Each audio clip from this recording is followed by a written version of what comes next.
Breaking news, Ben Stokes, the captain in the first test against West Indies. Joe Root will be out of this test as he goes back to witness the birth of one of his children. I don't know which one. Today we're going to talk about the England squad, and just yesterday they actually released a 13-man squad compared to the 30-man training party that we had to work with from before. So they narrowed it down quite a bit, and what I've decided I'm going to do when looking at the squad is I'm only going to take a statistical dive to look at players on the 13-man squad, but I'll still talk a little bit about the 9 reserves that they announced as well, since I did that with West Indies as well. Firstly, we're going to look at the top order. The most likely opening partnership that we're going to look at is Rory Burns and Dominic Sibley. And Rory Burns is someone who I've been interested in seeing in the England team since around 2016, back when I used to just follow county cricket off and on. I always saw him putting up some magnificent scores. Never really saw him bat at that time, but I always saw him being very consistent, and it shows in his first class average of 42.4. And so far since he's batted, he kicked it off against Sri Lanka,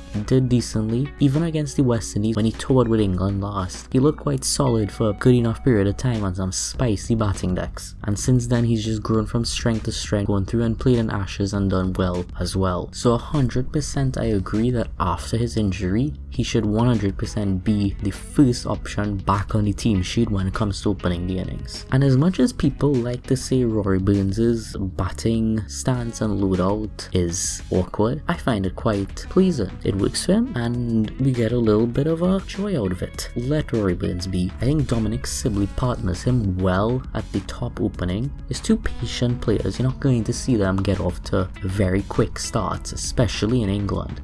But the way that England are looking to structure their batting lineup is to be solid rather than erratic, since the erratic aggression that they had under Trevor Bayliss didn't really seem to work out for them. So they're going a completely different way with Chris Silverwood, but I quite like that England are going this way rather than looking to attack too much up front at least. Later on in the order you will see a few attacking options. But Dominic Sibley has also gotten his test career off to a very good start, and those games in South Africa when he played there, that was some magnificent batting. That century, I saw it. It was a side of him that we hadn't even seen before, because there was a lot more aggression in that match. That was a very, very entertaining match from start to finish, and it was a match where he really showed his true colours. Since even the New Zealand tour, he's shown his patience, he's shown his application, and he's batted like a champ.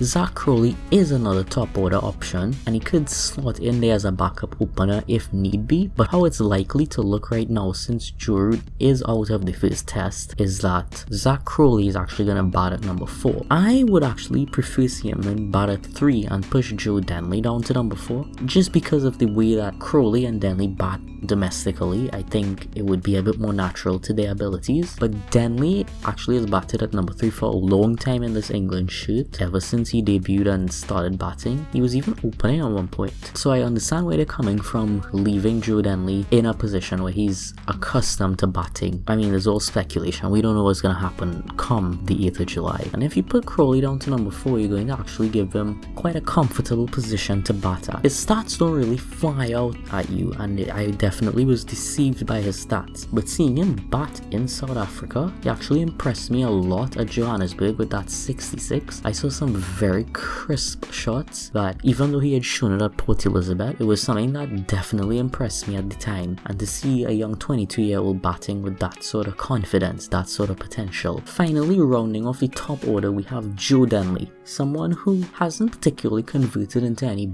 big scores as of yet when it comes to test match cricket, but in keeping with the tradition of Chris Silverwood looking to bat more time, he's allowed batsmen around him. I'm sorry, what? Nickname No Pants? What? That one just absolutely shocked me when I see that. What? But batting time for him has allowed batsmen around him to actually get scores, as well as just being able to wear down the opposition. That's an underrated skill that isn't touched upon too much in test cricket nowadays, but wearing down the opposition is vital sometimes when it comes to certain pitches. His batting isn't anything special. He's not someone you're going to pay top fare to go see bat, but his stroke play isn't particularly ugly either. And his part-time leg spin just another asset. Finally, in the top order is James Bracey, and James Bracey impressed a lot of folks in the warm-up match that England played within themselves. He's definitely going to be one to look out for. I haven't seen him play, but I just thought I should mention that. Now, as we move into the engine room, we have a bit of a discussion about Joe Root missing out the first test and how the batting order is going to balance itself. From all accounts right now, it looks as if it'll be Burns, Sibley, Crawley, Denley, then Pope or Stokes. Now, let's talk about Pope first, then we'll move into the all-rounders. Ollie Pope, also on that South African tour, really just showed everyone in the world who exactly he is and what he's here to do. He's here to play with absolute elegance, and from what I've seen of him, I do enjoy watching him bat. He is very easy on the eye, and he has a way about him just showing that I can take this game out to your hand, and I see that at that young age is very encouraging for England. And he's someone who, after the top order sets the scene, plays out the hard part. When he's able to come in, he could really capitalize upon that, and his first class stats are just absolutely insane. 38 games, average of 60.68, and not too shabby a strike rate of 62 as well. And the man is in form as well after scoring 25 and 55 not out in the warm-up match. Just to note, the other reserve that they have in the middle order batting is Dan Lawrence.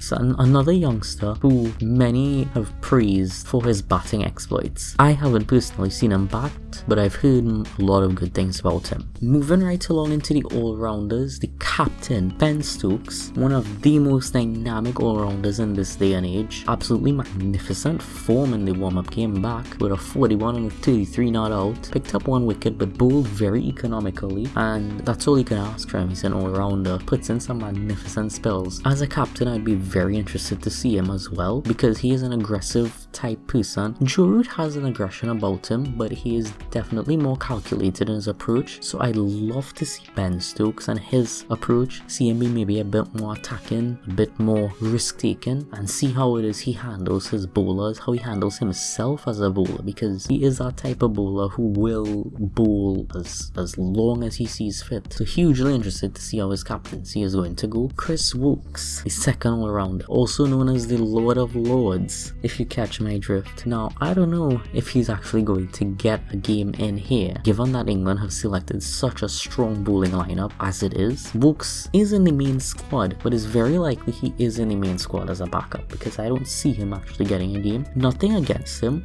I do like his bowling. I love seeing him pitch it on a length, move it about, and his action is something of such simple but such rhythmical motion to it. Of course, in England, he bowls magnificently at Lords. Any testers at Lords, you always select Chris Woakes. But I will admit, on the tours of both New Zealand and South Africa last year, I was very impressed in the way that he handled himself and in the way that he bowled on both of those tours. He bowled way better than we have seen him bowl in away conditions on those two tours. And his batting in recent years has been magnificent in test match cricket as well. That being said, I don't particularly think he's going to get a look in the first game at least. Now moving on to Sam Curran, my favourite of the two Currans. Both he and Craig Overton are two all-rounders that are in the reserves. Of course, Curran has been cleared of any infection. Curran really caught my eye from even before he made his debut on that Pakistan and India tour, where he made his name, because I always saw him around the county circuit bowling his left-arm pace. It's not about left-arm pace bowlers that are just oozing to look at, but I've always liked his bowling. It isn't anything too special, and while he is able to make it work in English conditions because of the movement that he gets, because of the slightly awkward short angle that he's able to provide as well, there is definitely still some kinks to iron out in his bowling when it comes to conditions away from home. Now on to the wicket keepers. Jos Butler is the first choice wicket keeper, and while I do like Jos Butler as a cricketer, I think his time is running thin, because if he isn't able to really put together at least the best batting on this tour, his keeping is great. His keeping, there's nothing wrong with his keeping. His batting especially is something that, he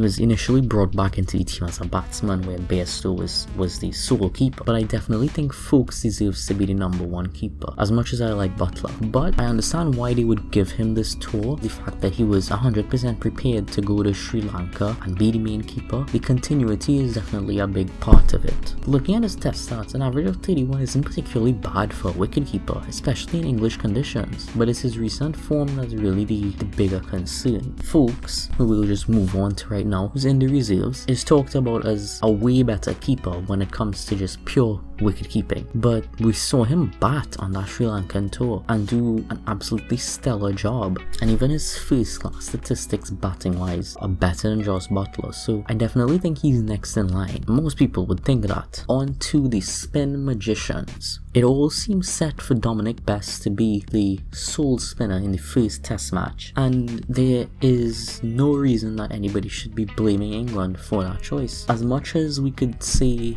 West Indies has more right-hand batsmen, so maybe we should go with Leach, get the ball turning away, etc, etc. And I do like Leach. I like Leach and Bess. I understand why they would give Dominic Bess the ball. Both of them picked up 3 wickets each in the warm-up match, but Leach gave away a heck of a lot more runs. Leach has more experience and his statistics are slightly better than Dominic Bess, but Dominic Bess is there, he's bowling well, and he can actually, given his statistics, bat quite a bit better than Dominic Bess as well. So I 100% agree with giving Dominic Bess the spinner's position. Finally, we move into the pace battery of England, and who better to kick it off with than Jimmy Anderson, the king of swing. Am I a fanboy? You guessed it. He just seems to age like fine wine, and he slipped right back into form in the warm-up match, picking up figures of 2 for 49 and none for 15. Isn't too much to say about him. Absolutely phenomenal to watch. His swing is otherworldly sometimes, and playing in home conditions, in any conditions that are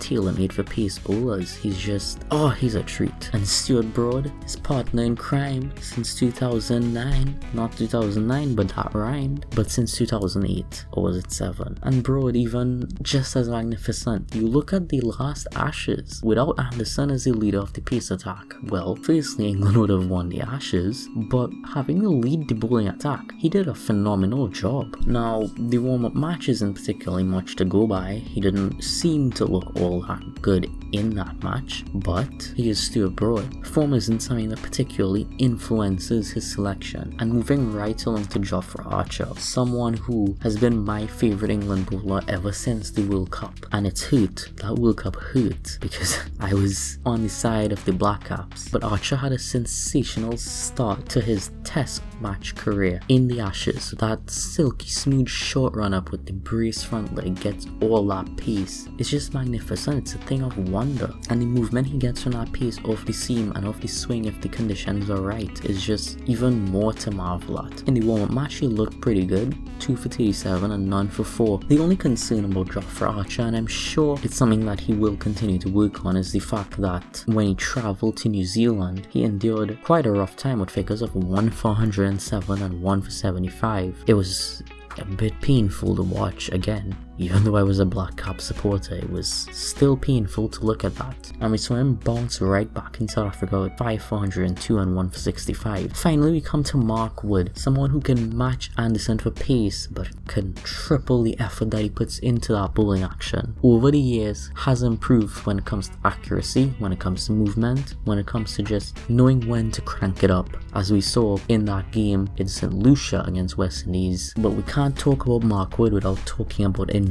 It's become a signature part of him at this point. Figures of 1 for 14 and 1 for 19 have shown that he's definitely back in form and in a bit of good rhythm here, but the injury could come at any point, and the fact that he's able to keep himself going and stay up means that he has a very strong mindset. Just to finish off by looking at the last 3 reserves, we have Ollie Stone, another bowler who can generate quite a bit of pace. I saw him against Ireland in that 4-day test last year. I was truly impressed. However, that was a minefield of a pitch. Saqib Mahmood, who hasn't particularly impressed me the few times I've seen him internationally, but there is something there. Ollie Robinson I have not seen. So let's get around now to looking at what the final 11 is going to shape up like come the 8th of July. Rory Burns and Dom Sibley are going to open up the innings. Joe Danley is going to stride in at number 3, look solid as ever. Zach Crowley at number 4 is going to be very smooth, very crisp with his stroke play. Number 5, we're going to see all-rounder captain and Ben Stokes come in with that left-handed